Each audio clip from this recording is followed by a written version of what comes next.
दोस्तों, मैं अनिल जोधपुर से आज आपको कहानी सुनाऊंगा। चीखती सुरंग।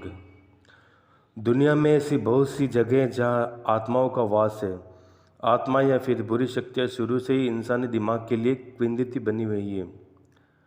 जल्द ही किसी बात को भूत प्रेत इंसानी स्वभाव जरा मान लिया जाता है। रूहों के बारे में बहुत से लोग जानना चाहते हैं कि आखिर ये रूहें या आत्माएं आती कहाँ से, इनका जन्म या इनका निर्माण होता कैसे है। आपको बता दें कि इनका जन्म किसी जीव की मौत के बाद ही होता है। दुनिया में कई तरह की मौतें होती है, जैसे कि बीमारी से मौत, आत्महत्या, हत्या या हादसे। ऐसी कई मौतें होती है, उसके बारे में बताता हूँ। ऐसे रोज जिनके साथ कोई हादसा हुआ हो या फिर उन्होंने आत्महत्या की, सारी आत्माएं परमात्मा की मर्जी से पहले अपना शरीर छोड़ देती है। उन्हें अपने समय पूरा करने के बाद ही मृत्यु लोक से मुक्ति मिलती है। आइए हम आपको ऐसे टनल के बारे में बताते हैं जहां आत्माओं का खौफ इतना था कि वह इंसान माचिस की तीली जलाने मात्र से कांप उठता है। स्क्रीमिंग टनल, जैसे कि नाम से आभास हो गया कि इस टनल का खौफनाक किस्सा है। यह टनल कनाडा के ओंटारियो के नियाग्रा फॉल्स के पास स्थित है। इस टनल का निर्माण ग्रांड ट्रैक रेलवे लाइन्स के ठीक नीचे किया गया था, जो कि इस इलाके में पानी के बहाव को पास के खेतों आदि की तरफ मोड़ने के लिए प्रयोग किया जाता था। इस टनल को सन 1900 में बनवाया गया था, जो कि लगभग 16 फीट ऊंचा और 125 फुट लंबा टनल है। टनल के निर्माण के बाद सब कुछ ठीक ठाक चल रहा था, लेकिन कुछ समय बाद ऐसा हादसा हुआ जिससे आसपास के लोगों को हिलाकर रख दिया। क्योंकि इस टनल के आसपास उस वक्त कुछ खास आबादी नहीं थी, इस टनल के हमेशा पानी भी नहीं भरा रहता था। जब पानी बढ़ जाता था तब इस टनल का प्रयोग किसी समय किया जाता था। उस समय उस टनल में कई हादसे हुए, जिनमें से एक हादसा ऐसा था जिसे आज भी ओंटारियो उभर नहीं पाया। बात उस समय की जब इस टनल में पानी नहीं था। उस समय टनल के दक्षिण तरफ एक लकड़ी का घर था। उस घर में एक बाप बेटी रहा करते थे। उस समय टनल के पास बहुत तेज हवा चल रही थी, चारों तरफ भयानक अंधेरी रात थी। इसी दौरान उस मकान में अचानक आग लग गई। उस समय घर में वो लड़की अकेले अपने पिछले कमरे में थी। हवा का रुख भी उसी तरफ था। देखते देखते आग ने पूरी तरह उस मकान को अपने आगोश में ले लिया। तब लड़की को आग का पता चला तो वह घर के पिछले हिस्से में भागने के लिए उठी। तब तक आग ने रौद्र रूप धारण कर लिया था और मकान का हिस्सा अपने उसके ऊपर आ गिरा। लड़की किसी तरह वहां से भागी, लेकिन उसके कपड़ों में आग पकड़ चुकी थी। लड़की खुद को बचाने के लिए टनल की तरफ भागी ले ताकि वो टनल के पानी में कूद सके, लेकिन जब तक वो टनल तक पहुंची पूरी तरह जल चुकी थी। जब उसने टनल में छलांग लगाई तो सीधे जमीन पर आ गिरी और वो मर चुकी थी। टनल में उस समय पानी नहीं छोड़ा गया था। आग से बुरी तरह लिपटी उस लड़की की चीख उस इलाके में गूंज गई। उसकी चीख इतनी भयानक थी, आसपास के कई लोग वहां आ पहुंचे और टनल के ऊपर से आग से लड़ती उस लड़की को देखते रहे। किसी ने उसे बचाने का प्रयास नहीं किया। आखिरकार आग से हारकर उस जवान लड़की ने वही दम तोड़ दिया। इसके अलावा एक हादसा इस टनल में और हुआ था।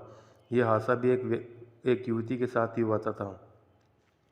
टनल के आसपास लोगों का कहना है कि एक रात में कुछ वैसे ही दरिंदों ने एक लड़की के साथ इस टनल के अंदर गलत काम किया। इतने ही नहीं, गलत काम करने के बाद दरिंदों ने उनकी कालू करतूत छिपाने के लिए उस लड़की के ऊपर तेल डालकर उसे जला दिया। लोगों का कहना है कि उस समय भी लड़की बहुत ही भयानक तरीके से चीख रही थी, चिल्ला रही थी, लेकिन आसपास के लोग पुराना हादसा देखे थे।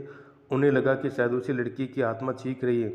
सुबह जब लोग टनल के पास गए तो देखा कि लड़की का अधजला शव जमीन पर पड़ा था और टनल की दीवारों पर उस लड़की के चढ़ने के निशान भी मौजूद थे। तब से लेकर आज तक उस टनल के आसपास रात में गुजरने से भी लोग डरते। लोगों का कहना है कि आज भी रात में कोई उधर से गुजरता तो टनल के अंदर से सिसकने और शरीर के जलने जैसी बदबू आती है। टनल में रूहें, ऐसा माना जाता है कोई भी टनल में रोशनी करता है तो दोनों ही लड़कियों की रूहें परेशान हो जाती है। एक बार टनल की सफाई के लिए एक आदमी टनल में उतारा गया। उस समय वो टनल की सफाई करते करते थक गया। उसी समय उसने पास से एक सिगरेट निकाली, उसे जलाने के लिए माचिस निकाली। जैसे उसने माचिस जलाई, माचिस बुझ गई। उसने दोबारा प्रयास किया तो तेज हवा टनल की दूसरी तरफ से चलने लगी। उसके बाद वो वहाँ से उठा, हवा से बचने के लिए टनल के अंदर चला गया। एक कोने में जाकर माचिस जलाने लगा। जैसे ही उसने तीसरी बार माचिस जलाई, तभी भयानक चीख उस टनल में गूंज गई। उस सफाई कर्मी ने अपने सिर के ठीक ऊपर एक लड़की के साये को देखा, जो किसी छिपकली की तरह टनल की दीवार से चिपकी थी। उसका पूरा चेहरा जला था। वो बार बार चीख रही थी। चीख इतनी भयानक थी कि आसपास के लोगों ने भी उसे सुना। टनल के ऊपर काम कर रहे लोग दौड़कर टनल के अंदर झुककर देखने लगे तो उन्होंने देखा कि वो आदमी टनल के अंदर जमीन पर बेहोश पड़ा है। उसके हाथ में माचिस थी। किसी तरह उसे बाहर निकाला गया और उसे इलाज के लिए अस्पताल में भर्ती कराया।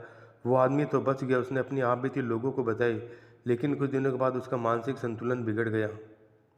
आज भी लोग कहते हैं, महसूस करते हैं कि आज भी उन लोगों को, आत्माओं को महसूस करते इस समय भी यदि आप टनल के बीच जाकर एक माचिस की तीली जलाते हो, एक भयानक चीख आप आसानी से सुन सकते हैं, लेकिन इसके लिए बहुत हिम्मत की आवश्यकता होगी। ऐसा करने के दौरान आपकी जान भी जा सकती है। टनल से जुड़े रोचक तथ्य सन 1900 में हुआ था निर्माण। उस टनल को सन 1900 में बनवाया, जो कि लगभग 16 फीट ऊंचा और 125 फुट लंबा टनल था। कई हादसे हुए इस टनल में। जब पानी बढ़ जाता था तब इस टनल का प्रयोग किया जाता था। उस समय इस टनल में कई हादसे हुए, जिनमें से एक हादसा ऐसा था जिसे आज भी ओंटारियो उभर नहीं पाया। टनल में परेशान रूह, ऐसा माना जाता है कोई भी टनल में रोशनी करता है, सुबह दोनों लड़कियां उन्हें परेशान करने लग जाती हैं। इस टनल में लड़की की जली हुई लाश वगैरह मिली थी। ये एक हॉरर टनल में फिल्में की कई शूटिंग भी हुई। एक फिल्म की शूटिंग हुई थी टनल में, टनल में दी डेड जोन फिल्म की शूटिंग भी हो चुकी है। ये एक हॉरर मूवी है जो 1983 में रिलीज हुई थी।